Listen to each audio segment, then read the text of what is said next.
it's me, Renee. I'm back, and I decided today to do a little video on books from this year, books that I read this year that I very much enjoyed. So I kind of recommended recent reads with you. I do have actually two books in the non-fiction, so let's say genre, the non-fiction style that I decided to keep out of this video. So this is just a fiction video. A fiction video. This video doesn't exist, but yeah, fiction books. um, and two of these are interesting. You, I'm gonna. Okay, I'm just gonna say at the bat, right from the bat, two of these I did start last year, but I did finish this year, so I'm counting them. So yeah, let's start with Cemetery Boys by Aidan Thomas. So I heard about this book way back when in 2020 because Aidan Thomas they debuted in that year, and because of the pandemonium, lots of things were difficult when you debut offer that year. So a lot of things happened on YouTube online. I saw an interview with Aidan Thomas, and I heard about this book and just caught my attention. And then for some reason, well, I think first I didn't I prefer books in pocket, so I kind of waited for it to come in pocket. And then I got it, and then as usual happens, I'm so excited to buy things and read things, and then I just stand on the shelf for uh indeterminate amount of time because I I mean there's so many books to be excited for. So yeah, I did I did start this last, I want to say last June, yeah, last June according to Storygraph. But I got like one chapter in, sorry, actually I actually got 7 chapters into it. I started this on audio, so yeah, I did it on audio and I have it also physical form. But yeah, I got 7 chapters into it, and then shiny other books, and then kind of put this book down. Wasn't anything wrong with this book. I just put that book down, and then I decided I kind of wanted to finish this book.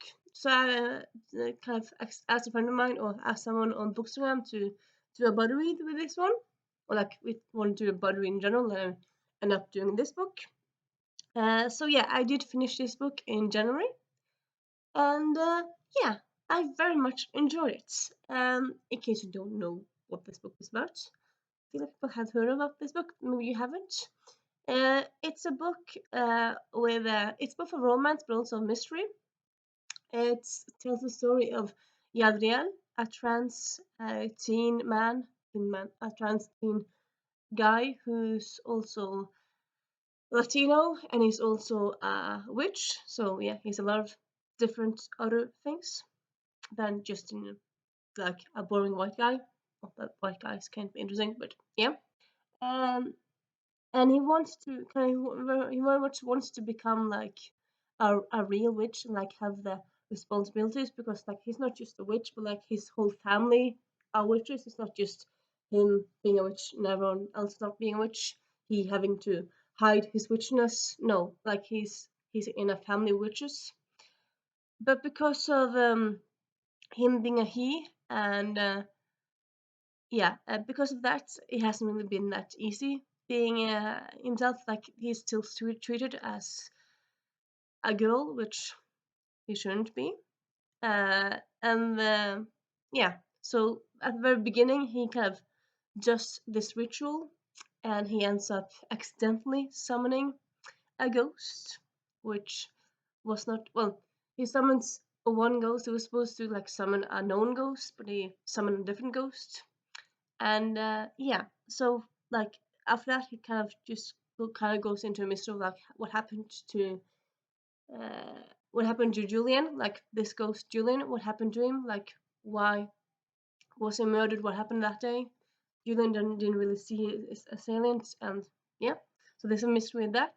There's also a mystery around like some people, some people in the community being missing, and some people being dead, and we don't really know what happened. but it's also a love story between Yadriel and Julian, which is lovely and nice. I would say maybe my own little like small, also, but just for me, it's kind of like a small nag with this book. Nag, my small complaint about this book, I would say, is that like kind of towards middle of this book, the mystery kind of gets ignored, kind of gets sidelined for a minute, and then the romance just kind of gets just the whole focus, which is good. But you kind of want to, like, if a book has mystery and a romance plot, you kind of want them both to be moving forward at the same time, like both of them. So, but still, I very, very much enjoyed this book. It had just a very fun look into Latina community, Latina world. It has a fun, witchy universe world, and yeah, I feel like it's yeah, like it also is kind of weird because like towards the end you kind of feel like, isn't this supposed to be a standalone? How can this all be uh, resolved? Like, is this one of those books that ends on cliffhanger? And then the last few chapters, boom, boom, boom, everything happens. Like, it's not like this book is slow, but like, yeah, towards the end, it's kind of like some big things are revealed, and I feel like, how is this going to be wrapped up? But it is wrapped up. Would I be mad if Aiden Thomas wrote more books in this universe? No, but I also don't really think you need more because yeah, it is wrapped up in a very good way. Not in a bow, well, in a bow-ish way. So yeah, if you're into love stories between ghosts and humans, or like ghost and something, well, humans and non-ghost. If you're into queer YA romance and witchiness, check out this book. Highly recommend it. And yeah, I'm just gonna go that way. And this other book is also queer. That wasn't really on like intentionally, but that's yeah. Two of the books that I love from this year are queer reads. So we have Pride, Prejudice, and the City. Why? Sometimes I feel like it's this. This is called Pride, Prejudice, and Pittsburgh, but it says here on the cover it's called in the city. I don't know. I've been calling it Pride, Prejudice, and Pittsburgh to people. I don't know why I do this. Well, I've told people also like their author's name, so yeah. Because yeah, this is a time travel story. The modern part of it takes place in Pittsburgh. The main part of it, I would say, main part of it takes place in, is it Kent? It's a rural England. I'm not quite sure if it's ever. You know what? Give me a moment. Is it just?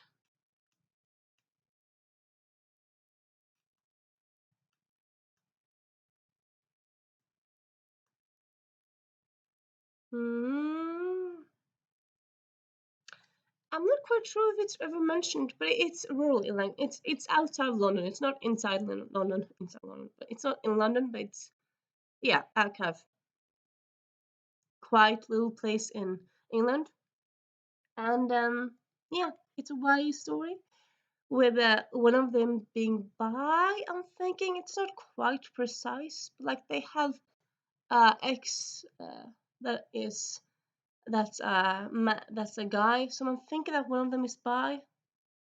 Um, and yeah, it's not really like uh, defined what they are, but they are what they are. And then the other person is, I'm pretty damn sure it's lesbian. It's just not like it's not complete in words on the page, but it kind of seems to be. That's how the other person labels themselves or like feels that they are.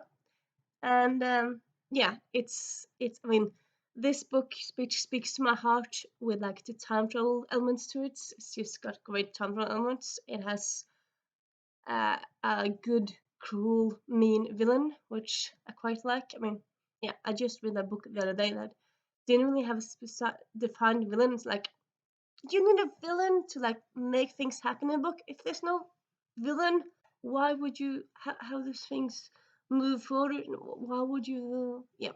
Anyway, it has a good villain. It has, but it also has great characters. Like both the side characters and main characters have like great storylines in on themselves. Like I feel like it's not that often, but I feel like sometimes you read romances where it's like two people who are kind of bleh, come together and are nice together, but like in and of themselves they're kind of like bleh, boring.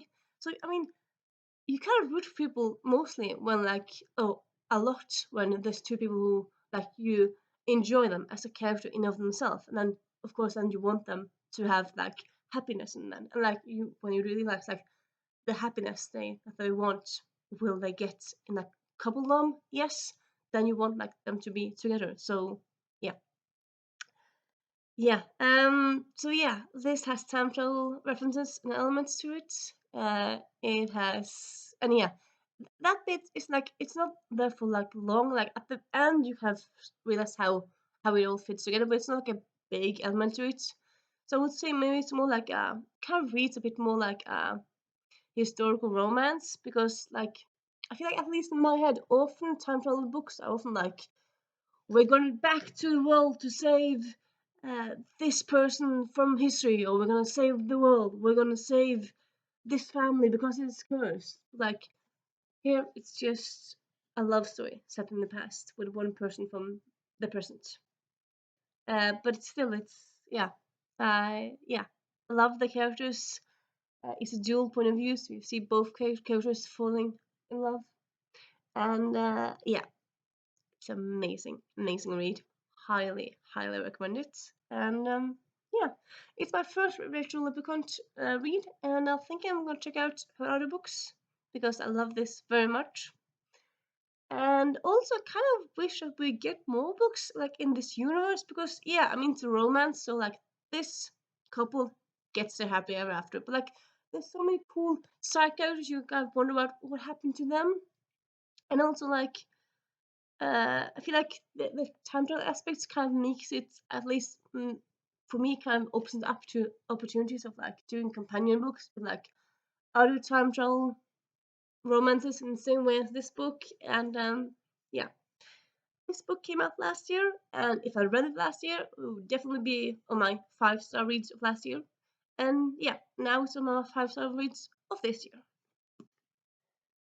Then I have another book that I did pick up first last. No, actually, I picked this one up 2 years ago now, 2022.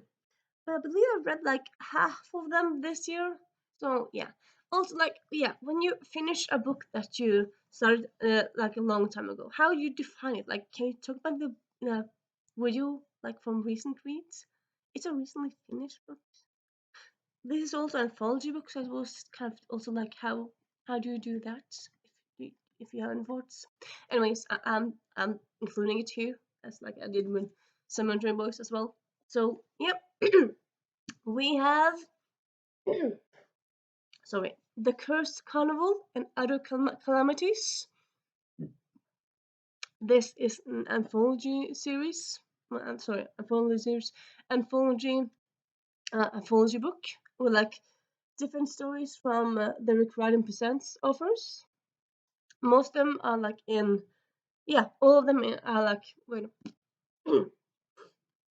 are with known characters, but just kind of like new adventures in a way.